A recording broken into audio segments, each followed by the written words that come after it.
Good morning students, this is Poonamya, your SSC teacher from Vision School Una. Dear students, we are doing extra question answers of chapter Nazism and the Rise of Hitler. Today we will continue with 5 marks questions, so let's start. First question is, what kind of education was given in Nazi schools? Nazi schools में किस type की education दी जाती थी? Answer is, children were segregated. Germans and Jews neither could sit together nor play together. तो जो German और Jews बचे थे उनको अलग अलग कर दिया गया था, ना तो वो इकट्ठे बैठ सकते थे और ना ही इकट्ठे खेल सकते थे। सेकेंड पॉइंट है, स्कूल टेक्स्ट बुक्स वर री रिटन। स्कूल में जो टेक्स्ट बुक्स लगी हुई थी उनको दोबारा से लिखा गया। Racial science was introduce to justify Nazis idea of race. Race के बेसिस पे जो डिफरेंस था उसको जस्टिफाई करने के लिए रेशियल साइंस इंट्रोड्यूस की गई। Fourth point is, children were taught to be loyal and hate the Jews. German बच्चों को अपनी आइडियोलॉजी के लिए लॉयल होने के लिए कहा गया और उनको कहा गया कि जो ज्यूज हैं उनसे नफरत की जाए।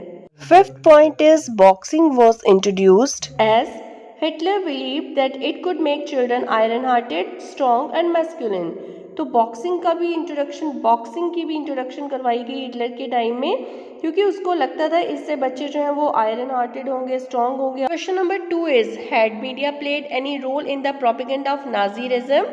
तो आंसर इज, देखिए मीडिया का बहुत इंपॉर्टेंट रोल रहा है नाजिज्म को फेमस करने में।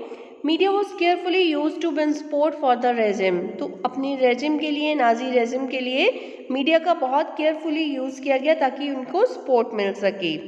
Second point is, propaganda films were made to create हेटेड फॉर ज्यूज। ज्यूज के लिए लोगों के मन में नफरत हो उसके लिए प्रोपेगेंडा फिल्म्स बनाई गई। And third point is, Nazi ideas were spread through visual images, films, radio, posters etcetera. तो जो ये नाजीज थे इन्होंने अपने आइडियाज़ को इमेजेस के थ्रू, फिल्म्स के थ्रू, रेडियो या पोस्टर्स के थ्रू स्प्रेड किया। Fourth point is, they were refer to as vermin, rats and paste.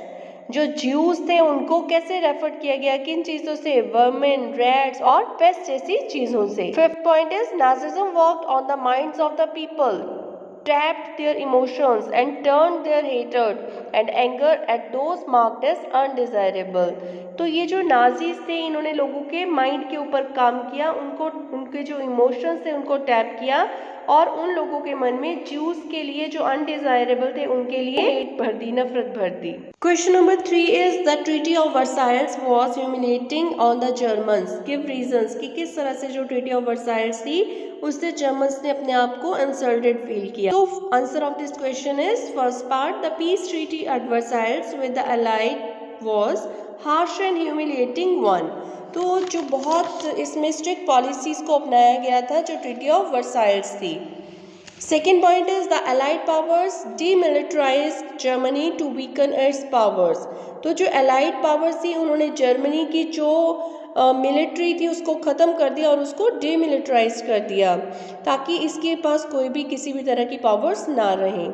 Third point is, Germany was forced to pay compensation amount about 6 billion pounds. Germany को force किया गया कि वो जो compensation money है वो पे करे, 6 बिलियन पाउंड्स थी जो। Fourth point is, the allied army also occupied the resource rich Rhineland. तो राइनलैंड का जो बहुत रिसोर्सफुल रिच एरिया था उसको भी अलाइड आर्मी ने ऑक्यूपाई कर लिया। Fifth point is, many Germans had the new Weimar Republic responsible for not only the defeat in the war but the disgrace at Versailles. तो जो जर्मन्स थे उन्होंने वाइमर रिपब्लिक को रिस्पॉन्सिबल माना, ना सिर्फ जो वॉर में हार मिली थी उसके लिए बट जो वर्साइल्स में उनको डिस्ग्रेस, जो इंसल्ट का सामना करना पड़ा था उन सब के लिए वाइमर रिपब्लिक को रिस्पॉन्सिबल माना गया। Question number 4 is, what were the effects of the economic crisis on Germany? Germany में ये जो इकोनॉमिक क्राइसिस हुए उसके ऊपर उसके क्या इफेक्ट पड़े? So the answer is, the first point is, the Germany's economy was worst hit by economic crisis. तो सबसे ज़्यादा जर्मनी की जो इकोनॉमी थी वो सबसे बुरी तरह हिट किया उसको इकोनॉमिक क्राइसिस ने। Second point is, industrial production was reduced to 40%। जो जर्मनी में इंडस्ट्रियल प्रोडक्शन थी वो कम हो गई 40% तक। Third point is, workers lost their jobs and big business was in crisis. तो जो ऑब्वियसली जब इंडस्ट्रियल प्रोडक्शन कम होगी तो वर्कर्स की जॉब जो थी वो खत्म हो गई और बड़े बड़े बिजनेस जो थे वो भी घाटे में चले गए, वो भी क्राइसिस में चले गए। Fourth point is only organized workers could manage to keep their heads above water. What unemployment weakened their bargaining power. तो जो ऑर्गेनाइज्ड सेक्टर थे कुछ एक, वो सिर्फ हेड्स अबव वाटर मीन्स वो सर्वाइव कर रहे थे थोड़े बहुत, बट अनएम्प्लॉयमेंट इतनी ज़्यादा हो चुकी थी कि उनकी जो बार्गेनिंग पावर थी वो कमज़ोर हो गई, क्योंकि किसी भी काम को करने के लिए किसी भी जो रेट थे, जो प्राइसेस थे, लोग रेडी थे उसके लिए। Fifth point of this question is small businessman, the self employed and retailers suffered as their business got ruined. जो छोटे बिजनेसमैन थे, जो अपना बिजनेस कर रहे थे, रिटेलर्स थे, उन्होंने बहुत ज़्यादा सफ़र किया क्योंकि उनका बिजनेस जो था वो पूरी तरह से ख़त्म हो गया। और इस तरह से जो इकोनॉमिक क्राइसिस है जर्मनी के ऊपर, उसकी इकोनॉमी के ऊपर उसका बहुत बुरा इफेक्ट पड़ा। So students, that's all for the day. So revise all these questions. Thank you. Have a nice day.